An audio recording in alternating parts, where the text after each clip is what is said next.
اب بصیرت کے حوالے سے ایک واقعہ سن لیجئے کہ کس طرح امام نے اس زمانے میں اپنے افراد کی تربیت کی کہ اتنے صاحب بصیرت بنے کہ معاشرہ کنفیوز، لیکن امام کے اصحاب کبھی کنفیوز نہیں ہوتے۔ مثلا چھٹے امام کا زمانہ، اس قدر فالوونگ بڑھی آپ کے چھٹے امام کی کہ اب حاکم اس انتظار میں ہے کہ اگر میں انہیں زہر دے دوں تو ظاہر ہے یہ خانوادہ نبوت ہے، خاندان علم ہے، اگر یہ چلے گئے نیٹ ورک تو نہیں رکے گا نا۔ تو کہا کہ جا کے معلوم کرو کہ چھٹے امام کا جانشین کون ہے۔ کہ آپ کو کسی امام کے بچوں کے حوالوں سے اتنی تفریق نظر نہیں آتی جتنی چھٹے امام کی۔ پورا ایک فرقہ آغا خانیوں کا بنا یا بوہرا کا بنا صرف اس تفریق میں کہ چھٹے امام کا کون سا بیٹا امام بنے گا۔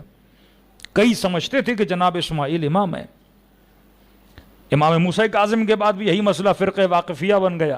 امام رضا کی امامت کو بعض لوگوں نے نہیں مانا۔ پھر آپ امام جواد کا زمانہ دیکھتے ہیں، یعنی ڈے بائی ڈے تشیع پہ مشکل وقت آتا گیا کہ ایک امام کی شہادت زندان میں ہو جاتی ہے، ایک فرقہ کہتا نہیں امام شہید نہیں ہوئے، گویا پردے غیب میں چلے گئے ہیں، اور جب آئیں گے تو ہم امام کے پیچھے چلیں گے۔ 8ویں امام کے بیٹے 7 سال کی ایج میں مقام امامت پہ پہنچتے ہیں۔ مطلب شیعہ کتنے مضبوط ہوتے گئے کہ کہتے ہیں کہ 2 خاص اصحاب امام رضا میں اختلاف ہوا، ایک نے کہا امام جواد امام ہیں، دوسرے نے کہا امام تو ہیں پر چھوٹے ہیں، لہذا اب ان سے حکم کیسے پوچھیں؟ تو کہا کہ ہم انتظار کریں گے، تب تک ہم کسی کو ان کا نائب بناتے ہیں تاکہ وہ لوگوں کو مسائل کا جواب دیں، اور جب یہ 17-18 سال کے ہو جائیں گے یا جوان ہو جائیں گے پھر ہم ان سے مسائل پوچھیں گے۔ کہتے ہیں دوسرے نے اس کے گریباں سے پکڑا اور اس قدر سختی سے پکڑا اور اسے کھڑا کر دیا کہ تم کیا کہنا چاہتے ہو کہ امام بچپنے میں امام نہیں ہوتا؟ کہ یہ تعلیم تھی ہمارے مولا کی کہ جبکہ حضرت عیسیٰ گہوارے میں نبی ہو سکتے ہیں،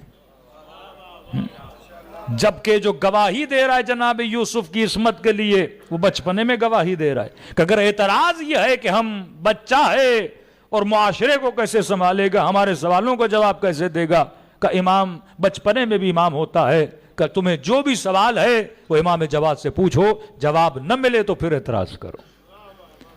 یہ اکابر امت اصحاب امام جواد سے سوال پوچھتے تھے اور امام نے ہر سوال کا کیا دیا؟ جواب دیا۔ یعنی ڈے بائی ڈے آپ دیکھتے ہیں کہ تشیع کو عقیدے کے اعتبار سے ائمہ نے مضبوط کیا۔ ایک مرتبہ امام حاضر ہے، اس کے بعد امام زندان میں ہے، پھر امام رضا کو 40 سال تک اولاد نہیں ہے، پھر امام عیسیٰ جو 7 سال کا امام ہے، پھر امام حسن عسکری اور امام ہادی علیہ السلام جو ملنا ناممکن ہو گیا شیعوں کے لیے کہ امام کو ایک کینٹ کے ایریے میں رکھا گیا، کہ یہاں تک کہ حاکموں نے جاسوس رکھے کہ کون ملنے آتا ہے، کون امام کے پاس پیسے لے کے آتا ہے، کہ ملتا ہے کہ 11ویں اور 10ویں امام کے زمانے میں تب بھی خط و کتابت امام کی جاری رہتی ہے، کہ کچھ امام کے صحابی کہتے ہیں ہم ہفتوں تک اس محلے میں، جس محلے میں امام حسن عسکری کا گھر تھا، ہم فقیر بننے کی ایکٹنگ کرتے تھے کہ حاکم کو یہ شک نہ ہو کہ ہم فقیر نہیں ہیں۔ یعنی 6 مہینہ وہاں جا کے کیا بنتے تھے؟ فقیر بنتے تھے۔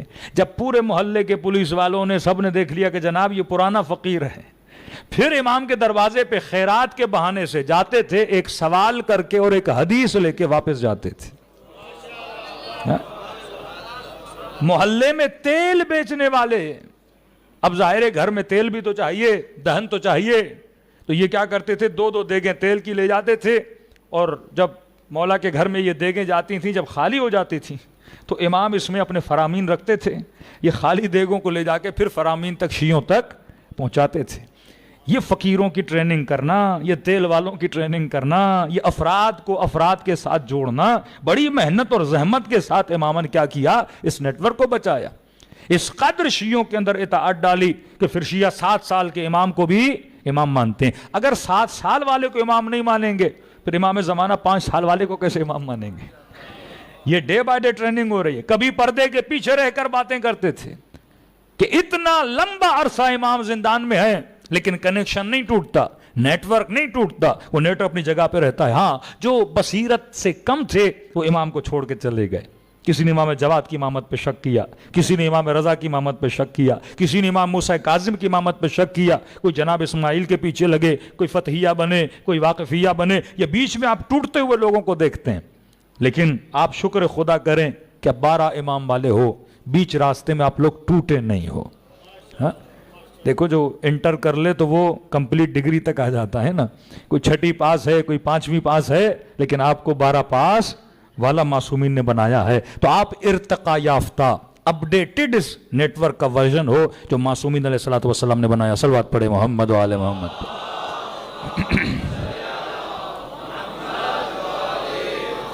اب ہم نے